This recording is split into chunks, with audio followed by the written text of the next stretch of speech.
Hi friends, இன்னைக்கு rock D சபக்கை பற்றி தான் பார்க்க போகிறோம். ஸோ ஒன் பீஸ் வேர்ல்டை பொறுத்த வரைக்கும் ரொம்பவே கம்மியான ஆட்களோட நேம் மட்டும் தான் மற்றவங்களை இன்ஸ்பயர் பண்ணும், பயமுறுத்தும், பிரமிக்க வைக்கும் அண்ட் மர்மமாக இருக்கும். அதில் ஒரு ஆள் தான் நம்ம ராக் டி சபக்கு.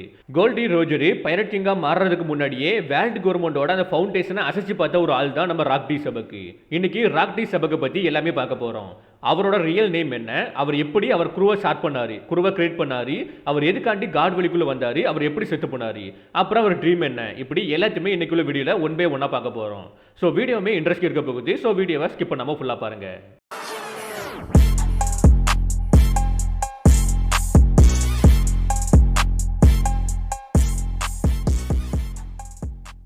ராக் டி சபக்கு எங்கே பிறந்திருக்காருன்னா வெஸ்ட் ப்ளூவில் இருக்கக்கூடிய காடு வெளியில். அவர் பிறந்த டைமு பாவர்ட்டியாக இருக்கட்டும், பொலிட்டிக்கல் கரப்ஷனாக இருக்கட்டும், அது வந்து ஹையில் இருந்துச்சு. அண்ட் அவர் வளர போஸ்டில் வேர்ல்டு கவர்மெண்ட் எப்படி எல்லாத்தையுமே கண்ட்ரோல் பண்ணுதுன்னு விட்னஸ் பண்ணார். லைக் வெல்த்தாக இருக்கட்டும், ஹிஸ்ட்ரியாக இருக்கட்டும், அப்புறம் ஃப்ரீடமாக இருக்கட்டும், எல்லாத்தையுமே வேர்ல்டு கவர்மெண்ட் கண்ட்ரோல் பண்ணிகிட்டே இருந்துச்சு. அந்த விஷயத்தை நம்ம ராக் டி சபக்கு பார்த்துட்டே இருந்தார். அதனால் அவர் என்ன முடிவு பண்ணார்னா வேர்ல்டோட கிங்காக மாறணுன்ட்டு. லைக் வேர்ல்டை டிஸ்ட்ரை பண்ண நினைக்கவே இல்லை, வேர்ல்டோட கிங்காக மாறி அவருக்கு ஏற்ற மாதிரி டிசைன் பண்ண நினச்சாரு. அதை நோக்கி தான் அவர் ட்ரீமுமே இருந்துச்சு. அண்ட் ராக் டி சபக்கு இந்த ட்ரீமை நோக்கி போகிறதுக்கு இன்னொரு விஷயமும் தூண்டுகோலாக இருந்துச்சு. அது யாருன்னா டேவிட் டி ஜோன்ஸ். இதை பற்றி நம்ம பின்னாடி தெளிவாக பார்க்கலாம். First of all Rock D Xebec மேலே நமக்கு பேட் இம்ப்ரெஷன் தான் இருந்துச்சு. ஏன்னா த்ரூ அவுட் சீரீஸில் வந்து அவனை கெட்டவன் மாதிரி தான் காமிச்சிட்டு இருந்தாங்க. பட் ராக் டி சபக்கோட ஃப்ளாஷ்பேக் வந்ததுக்கப்புறம் எல்லாருமே ராக் டி சபக்கை கெட்டவனை பார்க்காம நல்லவனை பார்க்க ஆரம்பிச்சாங்க. பேசிக்காக ஒரு கேரக்டர் சாகா போஸ்ல மொத்த ஃபேண்டவுமே அவனுக்காண்டி அழுதுச்சுன்னா, அந்த கேரக்டருக்காண்டி அழுதுச்சுன்னா அந்த கேரக்டர் எல்லாரும் கூட கனெக்ட் ஆயிருக்குன்னு அர்த்தம். அண்ட் குறிப்பாக அந்த கேரக்டரை எல்லாருமே ரசித்து பார்த்துருக்காங்கன்னு அர்த்தம். இதுவே அந்த கேரக்டர் சாகா போஸ்ல எல்லாருமே கொண்டாடினாங்கன்னா அந்த கேரக்டரை அந்தளவுக்கு வெறுத்திருக்காங்கன்னு அர்த்தம். அது மாதிரி ராக் டி சபக்கு சாகா போஸ்ல ஃபேண்டம் எல்லாருமே அவனுக்காண்டி அழுதுருப்பாங்க. பிகாஸ் அவன் அந்தளவுக்கு எல்லாரும் கூட கனெக்ட் ஆகிருப்பான். இது எல்லாமே எங்கிருந்து ஸ்டார்ட் ஆகுதுன்னா சாப்டர் 1154. இதில் தான் ராக் டி சபக்கை ஃபர்ஸ்ட் காமிச்சிருப்பாங்க. ஐ மீன் அவன் ஃபேஸை ரிவீல் பண்ணியிருப்பாங்க. அவனுமே எல்பாஃபுக்கு வந்து லோக்கியை மீட் பண்ணியிருப்பான். எல்பாஃபுக்கு எதுக்காண்டி வந்திருப்பானா ஹெரால்டை மீட் பண்ணுறதுக்காண்டி. ஹெரால்டும் ராக்ஸும் 48 வருஷத்துக்கு முன்னாடி ரெவரியில் மீட் பண்ணியிருப்பாங்க. நம்ம ராக்ஸை காமிக்கி போஸ்ட்லேயே ஒரு பயங்கரமான இன்ட்ரோ கொடுக்குறாங்க. நம்ம ராக்ஸ் ஒரு மரண அர்பலை கில் பண்ணிட்டு அதுக்கப்புறம் காணாமல் போயிருப்பான். அண்ட் குறிப்பாக இந்த பிளானட்ல மோஸ்ட் வாண்டட் மேன் இவன் தான். இவனோட பவுண்டியுமே ஃபார்ச்சூன் அளவுக்கு ஒருத்தியாக இருக்கும். ராக்ஸ் வந்து ஒரு ஸ்வார்ட்ஸ்மேனு. அவனோட ஸ்வார்ட்ஸ்மேன்ஷிப் எப்படி இருக்கும்னா ரொம்பவே ப்ரூட்டல் இம்பாக்டில் இருக்கும். லைக் ஒரு ஜெயிண்ட் ஹேமரை வச்சு அட்டாக் பண்ண போஸ்ட்ல ஒரு இம்பாக்ட் கிரியேட் ஆகும்ல, அந்த அளவுக்கு இம்பாக்ட் கிரியேட் ஆகும் இவன் அட்டாக் பண்ணுறது மூலமா. என்ன கொஞ்சம் தெளிவாக சொல்லணும்னா, நீங்கள் கேனனை ஃபயர் பண்ணீங்கன்னா ஒரு இம்பாக்ட் கிரியேட் ஆகும்ல, அந்த அளவுக்கு இவன் சோடை வச்சு இம்பாக்டை கிரியேட் பண்ண முடியும். ஜஸ்ட் இவன் சோடை வச்சு அட்டாக் பண்ணுறது மூலமாகவே சுற்றுல எல்லாமே தூக்கி எறியப்படும், தூக்கி வீசப்படும். அந்த அளவுக்கு ஒரு பெஸ்ட் ஸ்வாட்ஸ்மேனாக இருக்கான்னு தான் நமக்கு இன்ட்ரோ கொடுத்துருப்பாங்க. இது வந்து அவனை பற்றி இருக்கக்கூடிய இன்ட்ரோ. அவன் பண்ண சம்பவத்துக்கான ஒரு இன்ட்ரோன்ட்டு தனியாக ஒன்று கொடுத்துருப்பாங்க. அதுதான் செம்ம ஹைலைட்டாக இருந்திருக்கும். அது என்னன்னா 48 வருஷத்துக்கு முன்னாடி ஹோலிலாண்டில் ரெவரி மீட்டிங் நடந்திருக்கும். அந்த மீட்டிங்குள்ளே போயிட்டு 5 கிங்ஸை கிட்னாப் பண்ணியிருப்பான். அது மட்டும் இல்லாமல் யாருக்குமே தெரியாத ஃப்ளவர் ரூமுக்கு போயிட்டு அங்கே ஈமோவை ஃபேஸ் பண்ணி பேரம் பேசியிருப்பான் 5 கிங்ஸை வச்சு. ஒரு கடத்துக்கு மேலே ஒன்றும் பண்ண முடியாதுன்னு தெரிஞ்சதுக்கப்புறம் நம்ம ராக்ஸுமே அங்கேருந்து கிளம்ப பார்த்துருப்பான். பட் கிளம்புறதுக்கு முன்னாடி ஈமோ பார்த்து ஃபேஸ் டு ஃபேஸ் ஈமோ பார்த்துட்டு ஜஸ்ட் வெயிட் பண்ணி கண்டிப்பாக ஒரு நாள் நான் ரிட்டர்ன் வருவேன்ட்டு அங்கேருந்து கிளம்பி போயிருப்பான். இந்த மாதிரி ஒரு சம்பவம் இதுக்கு முன்னாடி நடந்ததும் கிடையாது, இதுக்கு அப்புறம் நடந்ததும் கிடையாது. இதுதான் ஃபர்ஸ்ட் அண்ட் லாஸ்ட்டாக நடந்திருக்குது. நம்ம ராக்ஸுமே ஃப்ளவர் ரூமை விட்டு வெளியே வந்ததுக்கு அப்புறம் ஒரு மரைன் அட்மிரலை வந்து கில் பண்ணியிருப்பான். கில் பண்ணி தப்பிச்சு போக போஸ்ட்ல ஹெரால்டு கூட ஒரு கிளாஸ்க்குள்ளே போயிருப்பான். ஸோ அவங்க 2 பேர்த்தோட அட்டாக் மூலமாக 2 பேருமே மாற்றி அட்டாக் பண்ணிப்பாங்க. அந்த அட்டாக் மூலமாக 5 கிலோமீட்டர் ரேடியஸில் இருக்கக்கூடிய எல்லாமே வந்து ப்ளூ ஆகிருக்கும். அந்தளவுக்கு 2 பேருமே பவர்ஃபுல்லாக வந்திருக்காங்க. கரெக்டாக அந்த ஒரு மூமெண்ட்டில் வந்து ராக்ஸுக்குமே தெரிஞ்சிருக்குது ஹெரால்டு வந்து நமக்கு கண்டிப்பாக யூஸ்ஃபுல்லாக இருப்பான்ட்டு. உடனே 2 பேருமே நேமை ஷேர் பண்ணி 2 பேருமே ஒன்றா தான் தப்பிச்சு போவாங்க. ஹோலிலாண்டை விட்டு தப்பிச்சு போவாங்க. அதுவும் எப்படின்னா ரெட் லைன்லேருந்து ஜம்ப் பண்ணி 2 பேருமே ரெட் லைன்லேருந்து ஜம்ப் பண்ணி தான் தப்பிச்சு போயிருப்பாங்க. பேசிக்காக இந்த மாதிரி ஒரு சம்பவம் நடச்சுன்னா அதை வந்து மறைச்சிருவாங்க, வெளி உலகத்துக்கு தெரியாமல் மறைச்சிருவாங்க. பட் இந்த ரெவரி மீட்டிங்கில் ராக்ஸ் மிகப்பெரிய அலப்பறை பண்ணியிருப்பான், அட்டகாசம் பண்ணியிருப்பான். அண்டு ஹெரால்டுமே உள்ளே வந்திருப்பான். இதை தாண்டி ஒரு மரைன் அட்மிரலுமே இறந்து போயிருப்பார். அதனால இந்த விஷயமும் வெளி உலகத்துக்கு போக ஆரம்பிக்குது. நம்ம ராக்ஸுமே நொட்டரஸான கேரக்டராக மாற ஆரம்பிக்கிறான். ஏன்னா அவன் மன்னிக்க முடியாத ஒரு பாவத்தை பண்ணியிருப்பான். அட்மிரலை கில் பண்ணுறது எல்லாமே மன்னிக்க முடியாத ஒரு பாவம். அந்த விஷயத்த ராக்ஸ் பண்ணனால அவன் தலைக்கு பவுண்டரி செட் பண்ணுறாங்க. அவனுக்கு வாண்டர் போஸ்டருமே கிரியேட் ஆக ஆரம்பிக்குது. அவன் டக்குன்னு ரொம்பவே ஃபேமஸாக ஆரம்பிக்கிறான். உலகம் ஃபுல்லுமே அவனை பற்றி பேச ஆரம்பிக்கிறாங்க. தப்பிச்சு போன ராக்ஸுமே சும்மா இல்லாமல் செலஸ்டியல் டிராகனுக்கு ட்ரிபியூட் கொடுக்கறதுக்காண்டி ஏகப்பட்ட அமௌண்ட்டை எடுத்துக்கிட்டு ஒரு ஷிப்பு வந்திருக்கும், மேரி ஜேசன் நோக்கி வந்திருக்கும். அந்த ஷிப்பை அட்டாக் பண்ணி அந்த ஃபண்ட் எல்லாத்தையுமே அந்த அமௌண்ட் எல்லாத்தையுமே இவன் எடுத்துக்கிட்டு தான். லேட்டராக அதை தான் வந்து ராக்ஸ் பேரட்ஸோட ஆக்டிவிட்டிக்கு யூஸ் பண்ணியிருப்பான். இதை தாண்டி முக்கியமாக கேட் ஆஃப் ஜஸ்டிஸை வந்து டிஸ்ட்ராய் பண்ணியிருப்பான். இந்த மாதிரி விஷயத்தை இதுக்கு முன்னாடி கேள்விப்படுறது கிடையாது, இதுக்கப்புறம் கேள்விப்படுறது கிடையாது. ஏன்னா கேட் ஆஃப் ஜஸ்டிஸை யாராலுமே டிஸ்ட்ரை பண்ண முடியாது. பட் தலைவன் அதை டிஸ்ட்ரை பண்ணியிருக்கான், அதுவும் தனியாளா. இதில் முக்கியமான விஷயம் என்னன்னா, இது எல்லாத்தையுமே அவன் ராக்ஸ் பைரட்ஸை ஸ்டார்ட் பண்ணுறதுக்கு முன்னாடி அவனுக்கான பைரட் குரூவை ஸ்டார்ட் பண்ணுறதுக்கு முன்னாடியே பண்ணியிருப்பான். அண்டு பைரட் குரூவை ஸ்டார்ட் பண்ணுறதுக்கு முன்னாடியே அவனுக்கு பவுண்டியுமே கிடச்சிருக்கும் அண்டு ஃபேமஸான அளவு மாறி இருப்பான். உலகம் ஃபுல்லுமே அவனை பற்றி பேச ஆரம்பிச்சிருப்பாங்க. இப்படி நம்ம ராக்ஸ் பண்ண சம்பவத்துக்கான ஒரு இன்ட்ரோவை மாசாக கொடுத்துருப்பாங்க. இப்போ ராக்ஸ்மே வேர்ல்டு கவர்மெண்ட்டை ஓவர் த்ரூ பண்ணுறதுக்கும் கிங் ஆஃப் த வேர்ல்டாக மாறுறதுக்கும் அவனுக்கான ஒரு பிளான் இருக்கணும் அண்ட் அதை செயல்படுத்த குரூவுமே இருக்கணும், அவங்க எல்லாருமே இருக்கிறதுக்கு ஒரு பேஸ்மே இருக்கணும்ட்டு அதை பற்றி யோசிக்க ஆரம்பித்தான். அதுபடி ராக்ஸ்மே ராக்ஸ் பைரட்ஸை ஃபார்ம் பண்ண ஆரம்பிக்கிறான் இந்த இடத்துல இருந்து. இதுக்கு முன்னாடி வரைக்கும் வேர்ல்டு கவர்மெண்ட்டுக்கு எதிராக தான் நம்ம ராக்ஸ் எல்லாமே பண்ணிட்டு இருந்தான். பட் இதுக்கப்புறம் வந்து பைரட்ஸை டார்கெட் பண்ண ஆரம்பிக்கிறான். அதுவும் எப்படின்னா, இந்த ஒன் பீஸ் வேர்ல்டில் வந்து ஒரு மிகப்பெரிய ட்ரெடிஷன் உண்டு, பழங்காலத்து ட்ரெடிஷன் உண்டு பைரட்ஸுக்கு மத்தியில். அதுதான் டேவி பேக் ஃபைட்டு. இது எப்படின்னா, 2 பைரட் குரூப் வந்து ஒரு சீரிஸ் ஆஃப் மேட்சுக்குள்ளே போவாங்க. அதில் யார் வின் பண்ணுறாங்களோ ஆப்போசிட் குரூவில் இருந்து ஆட்களை எடுத்துக்கலாம், சிப்பை எடுத்துக்கலாம், ஏன் ஈவன் வந்து ஃப்ளாக்ஸை கூட எடுத்துக்கலாம். இந்த ரூத்லெஸ்ஸான கேமில் பார்ட்டிசிபேட் பண்ணி ஏகப்பட்ட ஆட்களை அவனுக்கு கீழே எடுத்துக்கிட்டு தான். ஸோ அப்படி அவன் கேதர் பண்ண ஃபர்ஸ்ட் 6 பேர் தான் நியூ கேட்டு, சசி, சீக்கி, ஒச்சோகு, கேன்சுவி, அப்புறம் டான் மார்லன்னு. இவங்களை கூட்டிக்கிட்டு எல்பஃபுக்கு போயிருப்பான். எதுக்காண்டினா ஹெரால்டை வந்து பார்க்கறதுக்காண்டி. நம்ம ரெவரி மீட்டிங்கில் எப்போ ஹெரால்டை நம்ம ராக்ஸ் பார்த்தானோ அப்பவே முடிவு பண்ணியிருப்பான் ஹெரால்டு வந்து நமக்கு யூஸ்ஃபுல்லாக இருப்பான்ட்டு. அதுபடி ஹெரால்டை தன்னோட க்ரூவில் ஜாயின் பண்ண வைக்கிறதுக்காண்டி தான் எல்பஃபுக்கு வந்திருப்பான். பேசிக்காக ஹெரால்டு எதுக்கு ராக்ஸுக்கு தேவைன்னு சொல்லி கேட்டிங்கன்னா, கெலேலேன்ட்டு ஒரு மேசிவான ஜெயிண்ட் க்ரூ உண்டு. லைக் அவங்கள வந்து ஹேமர் வெல்டிங் வாரியர்ஸ்னு சொல்லுவாங்க. அவங்க மிகப்பெரிய கப்பல்ஸ் எல்லாம் உருவாக்குவாங்க, ஷிப் எல்லாத்தையுமே உருவாக்குவாங்க. அந்த குரூ வந்து ஒரு மேசிவான குரூ. அந்த குரூவில் 100க்கும் மேற்பட்ட ஆட்கள் இருக்குன்ட்டு மென்ஷன் பண்ணியிருப்பாங்க. அதுலேயும் குறிப்பாக அந்த குரூவில் ஏசியன் ஜெயின்ஸோட வம்சவழியில் வந்த ஆட்கள் இருக்குன்ட்டு மென்ஷன் பண்ணியிருப்பாங்க. இப்படி ஒரு பயங்கரமான குரூ தான் அந்த குரூ. அதுலேயும் அவங்க எல்லாருமே எல்பஃபோட வாரியர்ஸ். அவங்க வேர்ல்டு ஃபுல்லுமே சுற்றிட்டு இருந்திருப்பாங்க. அப்படி அவங்க எங்கே போனாலுமே எல்பஃபுக்கு ஒரு லெட்டர் எழுதிடுவாங்க, நாங்கள் இங்கே இருக்கோன்ட்டு. அப்படி அவங்க எழுதின லாஸ்ட் லெட்டரில் என்ன போட்டிருந்தோன்னா, எங்களை வந்து கேப்சர் பண்ணிட்டாங்க, எங்கள் எல்லாரையுமே கேப்சர் பண்ணிட்டாங்கன்ட்டு. ஸோ அந்த குரூவை சேர்ந்த ஆட்கள் யாருமே சாகவே இல்லை, இன்னுமே உயிரோட தான் இருக்காங்க. அந்த குரூவை ஆக்டிவேட் பண்ணதுக்கப்புறம் அந்த குரூவை கண்ட்ரோல் பண்ணக்கூடிய ஒரே ஒரு ஆள்னா அது வேற யாருமே கிடையாது, எல்பஃபோட கிங்கான ஹெரால்டு தான். ஸோ அதனால தான் நம்ம ராக்ஸுக்கு ஹெரால்டு தேவைப்பட்டிருப்பான். அந்த குரூ வந்து ரொம்பவே முக்கியமான குரூ, இந்த வேர்ல்டை டிஸ்ட்ரை பண்ணுறதுக்கு, இந்த வேர்ல்டு கவர்மெண்ட்டை டிஸ்ட்ரை பண்ணுறதுக்கு அந்த குரூ முக்கியமான குரூ. அதனால தான் ராக்ஸ் விட்டு கொடுக்காம ஹெரால்டை வந்து அடிக்கடி அவனோட குரூவில் ஜாயின் பண்ண சொல்லிட்டே இருந்திருப்பான். இந்த குருவை நீங்கள் பார்த்துருப்பீங்கன்னு நினைக்கிறேன். பங்கசோட அருக்கில் நாமியும் சோப்பரும் ஒரு இடத்துக்குள்ளே போயிருப்பாங்க. அந்த இடத்துல ஏகப்பட்ட ஜெயின்ஸ் எல்லாருமே உறைஞ்சி போயிருந்திருப்பாங்க. அந்த ஜெயின்ஸ் தான் கெலேலேன்ட்டு எல்லாருமே பேசிட்டு இருக்காங்க. நான் அடிச்சு சொல்லலை, அவங்க தான்ட்டு, பட் ஸ்டில் எல்லாருமே அதுதான் பேசிட்டு இருக்காங்க. அவங்க தான் கெலேலேன்ட்டு பேசிட்டு இருக்காங்க, ஹேமர் வெல்டிங் வாரியர்ஸ்ன்ட்டு. இதை தாண்டி இன்னொரு விஷயமும் இருக்குது. அது என்னன்னா, ராக்ஸ் தேடிட்டு இருக்கக்கூடிய 2 டெவில் ஃபுட்டில் ஒரு டெவில் ஃபுட் வந்து எல்பஃபில் இருக்குது. அது என்ன டெவில் ஃபுட்ன்ட்டு நீங்கள் சீக்கிரமாக பார்த்துருவீங்க. அந்த டெவில் ஃபுட்டை தான் நம்ம லோக்கி சாப்பிட்ருக்கான். ஸோ அந்த டெவில் ஃபுட் வந்து நம்ம ராக்ஸ்க்கு தேவை. ஸோ பேசிக்காக வேர்ல்டு கவர்மெண்ட்டை டிஸ்ட்ரை பண்ணணும்னா, வேர்ல்டு கவர்மெண்ட்டை மொத்தமாக அழிக்கணும்னா எல்பஃப் தேவைப்படுது. ஸோ அதனால தான் ஹெரால்டு கூட ஜாயின் பண்ணலான்ட்டு முடிவு பண்ணியிருப்பான். ஹெரால்டை வந்து தன்னோட டீமில் எடுத்து போடலான்ட்டு. பட் ஸ்டில் இது மட்டும் கிடையாது, ஹெரால்டை வந்து தனக்கு ஈக்குவலாக பார்த்துருப்பான், ஒரு நண்பனாக பார்த்துருப்பான்.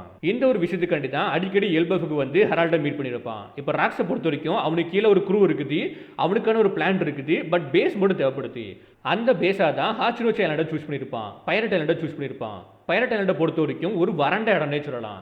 அந்த இடத்துல வந்து எந்த ஒரு விவசாயம் பண்ண முடியாது, சாப்பாடுக்கு பஞ்சம் தான் இருக்கும், சாப்பாடே அங்கே இருக்காது, சாப்பாடை வளைய வைக்க முடியாது, சாப்பாடும் கிடைக்காது.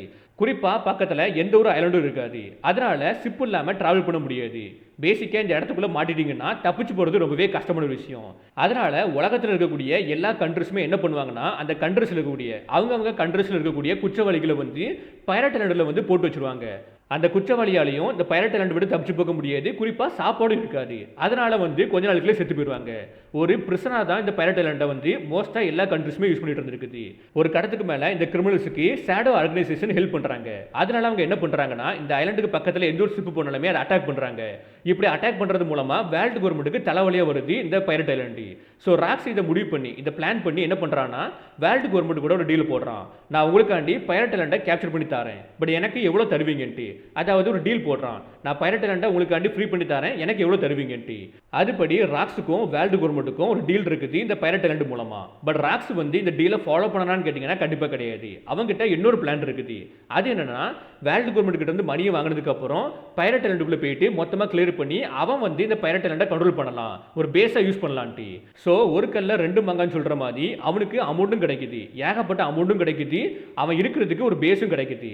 அதனால பைரட் ஐலாண்டுக்குள்ளே போயிட்டு மொத்தமாக கேப்சர் பண்ணுறான், பைரட் ஐலாண்டை கேப்சர் பண்ணி அவனுக்கு கீழே கொண்டு வரான். இப்போதைக்கு அவங்ககிட்ட பேஸுமே இருக்குது, குருவுமே இருக்குது. பட் பிளானை செயல்படுத்துறதுக்கு ஹெரால்டு வேணும் பார்த்தீங்களா? அதனால அடிக்கடி எல்பஃப்க்கு போயிட்டு இன்வைட் பண்ணிட்டே இருக்கான். பட் ஹெரால்டுமே முடியாதுன்ட்டு நோ சொல்லிட்டே இருக்கான். இப்படியே வருஷங்கள் போகுது. 4 வருஷத்துல நம்ம ராக் ஸ்பிரிட்ஸ் எல்லாமே ஃபுல்லா ஃபார்ம் ஆகுது. அவனுக்கான ஃபிளாகை உருவாக்குறான், அவனுக்கான ஷிப்பை உருவாக்குறான். அதை வச்சுட்டு மொத்த உலகத்தையும் ஆட்டி பார்க்க ஆரம்பிக்கிறான். ஃபவுண்டேஷனே ஆட்டி பார்க்க ஆரம்பிக்கிறான் நம்ம ராக்ஸி. ஸோ ராக் ஸ்பிரிட்ஸுமே கொஞ்சம் கொஞ்சமா உலகம் ஃபுல்லும் ஃபேமஸாக ஆரம்பிக்குது. அதனால ராக் ஸ்பிரிட்ஸில் ஜாயின் பண்ணுறதுக்காண்டி ஏகப்பட்ட ஸ்ட்ராங்கான ஆட்கள் வந்து பைரட் ஐலண்டுக்குள்ளே வர ஆரம்பிக்கிறாங்க. இப்படி ஒரு சைடு போயிட்டு இருக்க போஸ்ட்ல ஹெரால்டை வந்து இன்வைட் பண்ணிட்டே இருந்திருப்பான். பட் ஹெரால்டு ஒத்துக்கவே மாட்டான். உங்களுக்கு தோணலாம் ராக் ஸ்பிரிட்ஸ் எந்த அளவுக்கு பவர்ஃபுல், அவங்க நினச்சிருந்தா எல்பஃபை அட்டாக் பண்ணி மொத்த எல்பஃபையும் அவனுக்கு கீழே கொண்டு வந்திருக்கலாமேன்ட்டு. பேசிக்காக அந்த விஷயத்தை கைடோவே ராக்ஸ் கிட்ட சொல்லியிருப்பான். பட் ராக்ஸ் வந்து கைடோ அட்டாக் பண்ணியிருப்பான். ஏன்னு சொல்லிட்டு கேட்டிங்கன்னா நம்ம ஹெரால்டை நம்ம ராக்ஸ் வந்து ஒரு நல்ல நண்பனாக பார்த்துருக்கான். அண்ட் ஃபோர்ஸ்ஃபுல்லாக அடிப்படி வைக்க நினைக்கவே இல்லை. அண்ட் கைடோ கிட்டையும் நீ இதுக்கப்புறம் இப்படி சொன்னா நான் உன்னை மொத்தமாக க்ரஷ் பண்ணிடுவேன்ட்டு திட்டிருப்பான். சந்தளவுக்கு ஹெரால்டு பார்த்தீங்கன்னா ராக்ஸுக்கு ரொம்பவே முக்கியம்னே சொல்லலாம். ஒரு நல்ல நண்பனாக பார்த்துருப்பான். இதுக்கப்புறம் ராக் ஸ்பிரிட்ஸுமே கொஞ்சம் கொஞ்சமாக ஃபேமஸாக ஆரம்பிக்கிறாங்க. அண்ட் குறிப்பாக உலகம் ஃபுல்லுமே ஏகப்பட்ட அட்டகாசம் பண்ண ஆரம்பிக்கிறாங்க. ராக் ஸ்பிரிட்ஸ் நேமை கேட்டாலே ஏகப்பட்ட ஆட்கள் பயந்து ஓடிடுவாங்க. சந்தளவுக்கு ஒரு டெரிஃபிக்கான ஒரு பயங்கரமான பைரட் குருவாக தான் இருக்குது. எல்லாமே நல்லா போயிட்டு இருக்க போஸ்ட்ல சாக்கியோக்கு பைரட் லைஃபை குட் பண்ணுறா. என்னடா திடீர்னு வந்து சாக்கியோக்கு பற்றி பேசுகிறான்னு கேட்டிங்கன்னா சாக்கிக்கும் பைரட் ஐலாண்டுக்கும் அண்ட் குறிப்பாக ராக் ஸ்பிரிட்ஸுக்கும் சம்மந்தம் இருக்குது. ஏன்னா பைரட் ஐலாண்டோட ட்ரெஸரே வந்து நம்ம சாக்கி தான். அது எப்படின்னு தெளிவாக சொல்கிறேன். இந்த ஏரால வந்து ராக்ஸு, ரோஜரு, கார்பு எந்த அளவுக்கு ஃபேமஸோ அந்தளவுக்கு ஒரு பைரட் குரூவுமே ஃபேமஸாக இருந்துச்சு. அதுதான் கூஜா பைரட்ஸு. ஸோ அந்த காலகட்டத்தில் ஏகப்பட்ட ஆட்கள் வந்து இவங்களுக்கு ஃபேன்ஸாக இருந்தாங்க. இதில் தான் நம்ம கேப்டனா க்ளோரியஸாக இருந்திருப்பா. அதுக்கப்புறம் வைஸ் கேப்டனாக தான் சாக்கியோக்கு இருந்திருப்பா. சாக்கியோக்கு ரொம்பவே அழகு.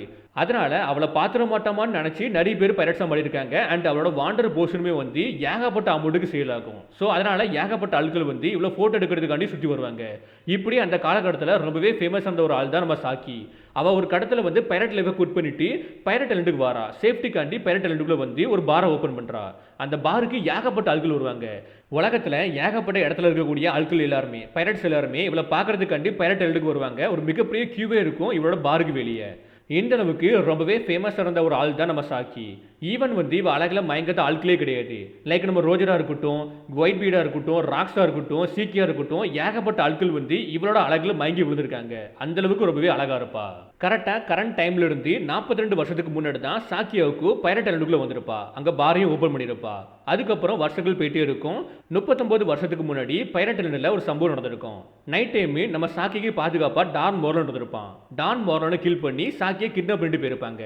அந்த விஷயம் வந்து மொத்த உலகத்தையுமே உலுக்கி எடுத்திருக்கும். அண்ட் குறிப்பாக எல்லாருமே சாக்கா இருப்பாங்க சாக்கி போனனால. இப்படி ஒரு வருஷம் சாக்கியை பற்றி எந்த ஒரு இன்ஃபர்மேஷனும் இல்லாமல் அப்படியே போகுது. கரெக்டாக 38 வருஷத்துக்கு முன்னாடி ஒரு இன்ஃபர்மேஷன் வருது. காடு வெளியில் செலஸ்டியல் டிராகன் எல்லாருமே ஒரு ஹியூமன் ஹண்ட் பண்ண போகிறாங்க. ஒரு டோர்னமெண்ட்டாக பண்ண போகிறாங்க. அந்த டோர்னமெண்ட்டோட கிராண்ட் ப்ரைஸாக தான் சாக்கி இருக்காண்டி உடனே எல்லா பைரட்ஸுமே அந்த இடத்துக்கு போக ஆரம்பிக்கிறாங்க சாக்கியை காப்பாற்றுறதுக்காண்டி. ஸோ அப்படி தான் ராக் பைரட்ஸுமே போயிருப்பாங்க. நம்ம ரோஜர் பைரட்ஸுமே வந்திருப்பாங்க. அண்டு நம்ம ரோஜரை ஃபாலோ பண்ணி கார்ப் வந்திருப்பான். இப்படி எல்லாத்துக்குமே ஒரு முக்கியமான ஆளாக இருந்தது யாருன்னா நம்ம சாக்கி தான். சாக்கி அந்த இடத்துக்கு கொண்டு போனால தான் எல்லா பைரட்ஸுமே அந்த இடத்துக்கு வந்திருப்பாங்க. ஸோ ராக்ஸ் பைரட்ஸ் போனதுக்கான ரீசன் வந்து சாக்கி தான். பட் ராக்ஸ் போனதுக்கான ரீசன் வந்து வேற ஒரு ரீசன். அது என்ன நம்ம தெரிஞ்சுக்கணும்னா 40 வருஷத்துக்கு முன்னாடி போகணும். அதில் கார்லிங்குமே மேரி ஜியூஸில் 5 எல்டர்ஸ் கிட்ட பேசுகிறான். நெக்ஸ்ட் நடத்தக்கூடிய செலஸ்டியல் டிராகனோட டோர்னமெண்ட்டை நம்ம காடு வெளியில் நடத்தணும்ட்டு. அதுக்கு 5 எல்டர்ஸுமே இப்போ தான் ரீசெண்டாக ஒரு டோர்னமெண்ட் முடிஞ்சிருக்குது. உடனே இன்னொரு டோர்னமெண்ட் நடத்தணுமா, நீ இம்பேஷண்டாக இருக்கா கார்லிங்ன்ட்டு. அதுக்கு நம்ம கார்லிங்குமே நான் ரீசெண்டாக ஒரு மிஷன் அப்போ ஒரு ஐலண்டில் ஸ்டே பண்ணேன். அந்த ஐலண்டு தான் காடு வெளி ஐலண்டு. அந்த கண்ட்ரி வந்து வேர்ல்டு கவர்மெண்ட் கூட இணைக்கப்படாத ஒரு கண்ட்ரி. அண்டு அவங்களுக்குன்னு தனிப்பட்ட கல்ச்சர் இருக்குது. நானுமே அங்கே உள்ள ஆட்கள் கிட்ட சொல்லியிருந்தேன் வேர்ல்டு கவர்மெண்ட் கூட ஜாயின் பண்ணுங்கன்ட்டு. பட் அவங்க யாருமே ஒத்துக்கவே இல்லை. அந்த கண்ட்ரியில் இருக்கக்கூடிய ரிசோர்ஸஸ் எல்லாமே ரொம்பவே ரிச்சாக இருக்குது. நமக்கு வந்து ரொம்பவே வேல்யூபுளாக இருக்கும். இதை தாண்டி நான் ஒரு முக்கியமான விஷயத்தை கண்டுபிடிச்சிருக்கேன். அந்த விஷயத்தை ஈமுசமாக பார்த்தாங்கன்னா ரொம்பவே ஹாப்பியாவாங்க. ஸோ அதனால் நான் ஸ்ட்ராங்காக ரெக்கமெண்ட் பண்ணுவேன் 2 வருஷத்துக்கு அப்புறம் நடக்கக்கூடிய டோர்னமெண்ட்டை காடு வெளியில் நடத்தணும்ட்டு. ஸோ பேசிக்காக காடு வெளியில் அந்த டோர்னமெண்ட் நடந்ததுக்கான ரீசன் வந்து நம்ம கார்லிங் தான். அவன் தான் சஜஷன் கொடுத்துருப்பான் நெக்ஸ்ட் டோர்னமெண்ட்டை நம்ம காடு வெளியில் நடத்தலான்ட்டு. பேசிக்காக அந்த இடத்துல காடு வெளியில் என்ன கண்டுபிடிச்சிருப்பான்னா டேவி கிளான் மெம்பர்ஸை கண்டுபிடிச்சிருப்பான். இந்த மெம்பர்ஸ் எல்லாருமே ஈமுக்கு டைரக்ட் த்ரெட்டில் வரக்கூடிய ஆட்கள். அதுலேயும் குறிப்பாக டேவிட் ஜோன்ஸோட வம்சாவளியில் வந்த ஆட்கள் தான். வம்சாவளியில் வந்த ஆட்கள் தான் இந்த டேவி கிளான் மெம்பர்ஸ். இந்த கிளான் மெம்பர்ஸ் எல்லாருமே 800 வருஷமா அண்டர் கிரவுண்டில் தான் வாழ்ந்துருப்பாங்க. ஸோ ஈமுவால கண்டுபிடிச்சிருக்க முடிஞ்சிருக்காது. பட் இப்போ கார்லிங் வந்து கண்டுபிடிச்சிருக்கான். கண்டுபிடிச்சது மட்டும் இல்லாமல் இவங்கள கேப்சர் பண்ணியிருப்பான். இவங்களுமே காடு வெளியில் இருந்திருப்பாங்க. லைக் இவங்க எல்லாருமே யாருன்னு பார்த்தீங்கன்னா ராக்ஸோட ஃபேமிலி. லைக் அவங்க அப்பா, அம்மா, தாத்தா, பாட்டி, ஒய்ஃபு, பையன்ட்டு. இவங்களை காப்பாற்றதுக்காண்டி தான் காடு வெளிக்குள்ள வந்திருப்பான். காடு வெளி ஆல்சோ வந்து நம்ம ராக்ஸோட home town. So Rock D செபக்கோட உண்மையான நேம் வந்து David D Xebec. David D செபக்கோட பையன் தான் டேவிட் டி டீச்சி. இந்த விஷயம் ஹரால்டை தாண்டி மிச்சம் யாருக்குமே தெளிவாக தெரியாது. நாட் ஈவன் ஒயிட் பீடுக்குமே. அவன் குரூமேட்ஸுக்கு யாருக்குமே தெளிவாக தெரியாது. அவனுக்கு ஒரு ஃபேமிலி இருக்குது, அவன் நேம் என்னன்ட்டு யாருக்குமே தெளிவாக தெரியாது.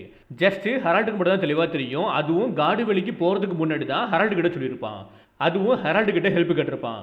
இது ஒரு டெஸ்டினி மாதிரி இருக்குது. டெஸ்டினி தான் என்ன காடு வெளிக்கு இழுத்துட்டு போகிற மாதிரி இருக்குது. எனக்கு இப்போ என்ன தோணுதுன்னா, என்னோட சைடில் லக் இல்லாத மாதிரி இருக்குது. நாங்கள் போனால் தோற்றுருவான்னு எனக்கு ஃபீல் ஆகுது. அதனால ப்ளீஸ் நண்பா எனக்கு ஹெல்ப் பண்ணிட்டு செபக் வந்து கேட்டிருப்பான். பட் ஹெரால்டுமே ஒத்துருக்க மாட்டான், ஓகே சொல்லியிருக்க மாட்டான்.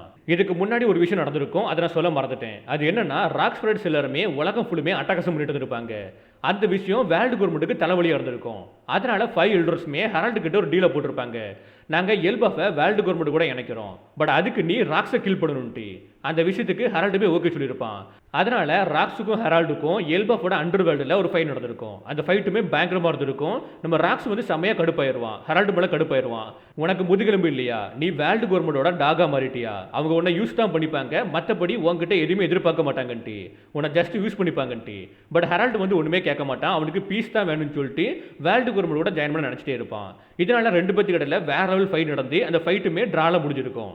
அதுக்கப்புறம் கொஞ்சம் வருஷமா 2 பேருமே மீட் பண்ணியிருக்க மாட்டாங்க. எப்போ மீட் பண்ணியிருப்பாங்கன்னா, நம்ம ராக் ஸ்பிரிட்ஸ் எல்லாருமே காடு வெளிக்கு போகிறதுக்கு முன்னாடி தான் ஹெரால்டை வந்து நம்ம ராக்ஸ் மீட் பண்ணியிருப்பான். ஃபைனலி காடு வெளி இன்சிடென்ட்டுமே நடக்குது.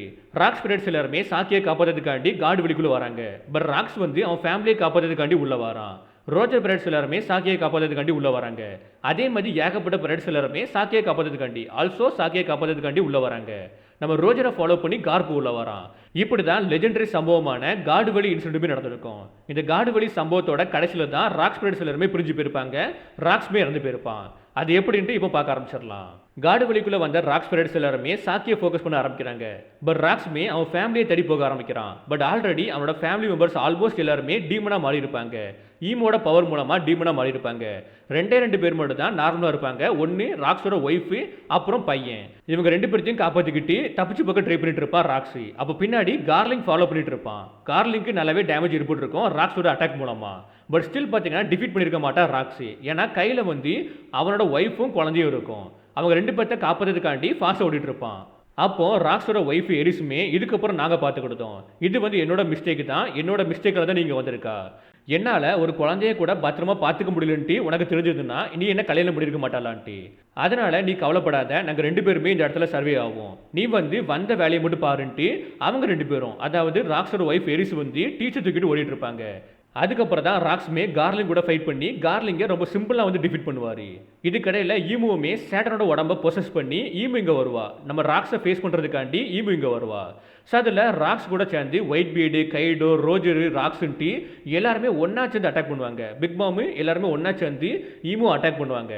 பட் ஈமு அசால்ட்டாக ரிகவரி ஆயிடுவா. அதுக்கப்புறம் ராக்ஸை பிடிச்சி டோம் ரிவர்ஸ் மூலமாக டீமனாக மாற்றி விட்டுருவா. டீமனா மாறின ராக்ஸுமே கண்மூடித்தனமா எல்லாருமே அட்டாக் பண்ணிட்டே இருப்பான். ஸோ அதனால பிக் மாமு, கைடோ, ஒயிட் பீடுன்ட்டு இவங்க 3 பேரும் கிளம்பி போயிடுவாங்க.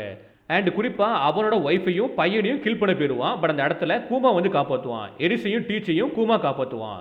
பட் ஸ்டில் அந்த விஷயம் வந்து டீமன் செபக்கு தெளிவாக தெரியாது. அவன் என்ன நினச்சிட்டு இருப்பான்னா, என்னோட ஃபேமிலியை என்னோட கையாலே கில் பண்ணிட்டோம்ட்டு ஃபீல் பண்ணிட்டு இருப்பான். ஒரு கடத்துக்கு மேலே ரோஜரையும் கார்பையும் ஃபேஸ் பண்ணுறான். அப்போ வாய்ஸ் ஆஃப் ஆல் திங்ஸ் மூலமாக ரோஜர்கிட்டையும் கார்புக்கிட்டையும் ப்ளீஸ் என்ன ஸ்டாப் பண்ணுங்க, ப்ளீஸ் என்ன கில் பண்ணுங்கன்ட்டு நம்ம செபக்கு சொல்லுவான். அதுக்கப்புறம் தான் காடு வெளியோட ஐக்கனிக்கான பேட்டிலான Roger and Garp versus Rocks fight நடக்கும். அந்த ஃபைட்டுமே தரமாக இருக்கும், பயங்கரமாக இருக்கும். இந்த எண்டில் ரோஜரும் கார்பு ஒன்றா சேர்ந்து ராக்ஸை டிஃபீட் பண்ணுறாங்க. டிஃபீட் பண்ணது மூலமாக ராக்ஸ்மே நார்மல் ஃபார்முக்கு மாறுறான். டீமன் ஃபார்மில் இருந்து நார்மல் ஃபார்முக்கு மாறுறான். ஸோ ஆல்மோஸ்ட் அந்த அட்டாக் மூலமாக ரோஜர் கார்பு வந்து மயங்கி விழுந்துருவாங்க. ராக்ஸ் மட்டும் கண்முழிச்சு பார்க்குறான். ஆக்சுவலி இவங்க என்னோட கர்ஸை வந்து பிரேக் பண்ணிட்டாங்களா, நான் டக்குன்னு இந்த இடத்த விட்டு கிளம்பணும், இந்த ஐலண்டை விட்டு கிளம்பணும்னு சொல்ல போஸ்டில் அவனுக்கு முன்னாடி ஹோலி நைட் மெம்பர்ஸான மேஃபி, கார்லிங், அப்புறம் சோம்பரி 3 பேர் வந்து நம்ம ராக்ஸை கில் பண்ண வருவாங்க. அந்த டைமில் கூட ராக்ஸோட ஃபைனல் மூமெண்ட்டில் கூட ராக்ஸ் அவனை பற்றி நினைக்காம டேமிட்டி இது ரொம்பவே லேட் ஆகிட்டு, ரோஜரு, கார்பி இந்த இடத்த விட்டு சீக்கிரமாக ஓடிப்போங்க, இந்த இடத்துல நீங்கள் சாக வேண்டிய ஆள் கிடையாது. அண்டு குறிப்பாக ஒரு விஷயம் சொல்லணும், என்னோட ரேம்பேஜை ஸ்டாப் பண்ணதுக்கு ரொம்பவே தேங்க்ஸ்ன்ட்டு நம்ம ராக்ஸ் சொல்லியிருப்பாரு. இந்த விஷயம்லாம் எனக்கு ரொம்பவே எமோஷனலாக இருந்துச்சு. அதுக்கப்புறம் தான் கார்லிங் கில் பண்ணுற மாதிரி காமிச்சிருப்பாங்க. பட் ராக்ஸ் செத்த மாதிரி நமக்கு காமிச்சிருக்க மாட்டாங்க. அந்த பேனலே கொஞ்சம் வித்தியாசமாக இருக்கும். கார்லிங் கில் பண்ண போவான். பட் அதுக்கப்புறம் அந்த இடத்த காமிச்சிருக்க மாட்டாங்க. என்ன நடந்துச்சுன்னு சொல்லிட்டு காமிச்சிருக்க மாட்டாங்க. எனக்கு தெரிஞ்சு ராக்ஸ் ரிட்டர்ன் வர வாய்ப்பு இருக்குது. அட்லீஸ்ட் அவன் சோலாவது எங்கேயாவது சுத்திட்டு இருக்க வாய்ப்பு இருக்குது. எனக்கு அப்படி தோணுது. உங்களுக்கு எப்படி தோணுதுன்ட்டு கீழே கமெண்ட் பாக்ஸ்ல கமெண்ட் பண்ணுங்க. ராக்ஸை பொறுத்த வரைக்கும் அவன் ட்ரீம் வந்து ரொம்பவே பெருசுன்னே சொல்லலாம். அவன் ட்ரெஸ்ஸருக்காண்டி ஆசைப்பட்டிருக்க மாட்டான், ஃபேமுக்காண்டி ஆசைப்பட்டிருக்க மாட்டான், பைரட் கிங்கா மாற ஆசைப்பட்டிருக்க மாட்டான். அவன் ஆசைப்படுறது எல்லாமே கிங் ஆஃப் த வேர்ல்டா மாறுறது. லைக் எப்படின்னா பீப்புள், கண்ட்ரி, ஐலண்டு, அப்புறம் அட்மிரல்ஸு, வேர்ல்டு கவர்மெண்ட், நேவி, மரைன்ஸு, பைரட்ஸு, அப்புறம் செலசியல் டிராகன் இவங்க எல்லாருக்கும் மேலே இருக்கக்கூடிய ஒரு பொசிஷனுக்கு போக தான் ஆசைப்பட்டாரு. ஏன்னா ராக்ஸ் என்ன பிலீவ் பண்ணாருன்னா இந்த வேர்ல்டு வந்து அன்ஃபேராக இருக்குது. செலசியல் டிராகன் வந்து இதை கண்ட்ரோல் பண்ணிட்டு இருக்காங்க. ஸோ இதை மொத்தமாக டிஸ்ட்ரைவ் பண்ணி அவருக்கு ஏற்ற மாதிரி இந்த வேர்ல்டை ரீபில்டு பண்ண ஆசைப்பட்டாரு. ரீபில்டு பண்ணி அவர் ரூல் பண்ண ஆசைப்பட்டாரு. இந்த ஒரு விஷயத்துக்காண்டி தான் வேர்ல்டு கவர்மெண்ட்டுமே நம்ம ராக்ஸை பற்றி இந்த அளவுக்கு பயந்தாங்க. ராக்ஸுமே வேர்ல்டோட மோஸ்ட் வாண்டட் மேனாகவும் இருந்தான். என்னதான் ரோஜர் வந்து பைரட் கிங்கா இருந்தாலுமே நிறைய ஃபேன்ஸ் என்ன பிலீவ் பண்றாங்கன்னா இது வரைக்கும் பார்த்த கிரேட்டஸ்டான பைரட் வந்து ராக்ஸ்ன்ட்டு. ராக்ஸ் வந்து தோத்து போகவே இல்லை. என்னை பொறுத்த வரைக்கும் தோத்து போகவே இல்லை. அவனை நம்புற மாதிரி அவனுக்கு லாயலாக கொஞ்சம் ஆட்கள் இருந்திருந்தானா கண்டிப்பாக அவன் தப்பிச்சிருப்பான், சர்வே ஆயிருப்பான் காடு வழியில். அப்படி சர்வே ஆயிருந்தானா இப்போ இருக்கக்கூடிய வேர்ல்டு வந்து ரொம்பவே கம்ப்ளீட்டாக டிஃப்ரெண்டாக இருந்திருக்கும். எனக்கு ராக்ஸை பற்றி தெரிஞ்ச எல்லாத்துக்குமே தெளிவாக சொல்லிட்டேன். ஏதாவது நான் தப்பாக சொல்லி மிஸ் பண்ணியிருந்தாலுமே கீழே கமெண்ட் பண்ணுங்க, எல்லாருமே பார்த்து தெரிஞ்சுக்கிட்டோம். இந்த வீடியோ உங்களுக்கு பிடிச்சிருந்ததுன்னா நம்ம சேனலை சப்ஸ்கிரைப் பண்ணுங்க. குறிப்பாக இந்த வீடியோக்கு ஹைப் போடுங்க. அப்போ தான் நிறைய பேருக்கு இந்த வீடியோ ரெக்கமெண்ட் ஆகும். இப்போதைக்கு இந்த வீடியோ முடிக்கிறேன். ஓகே, பாய்.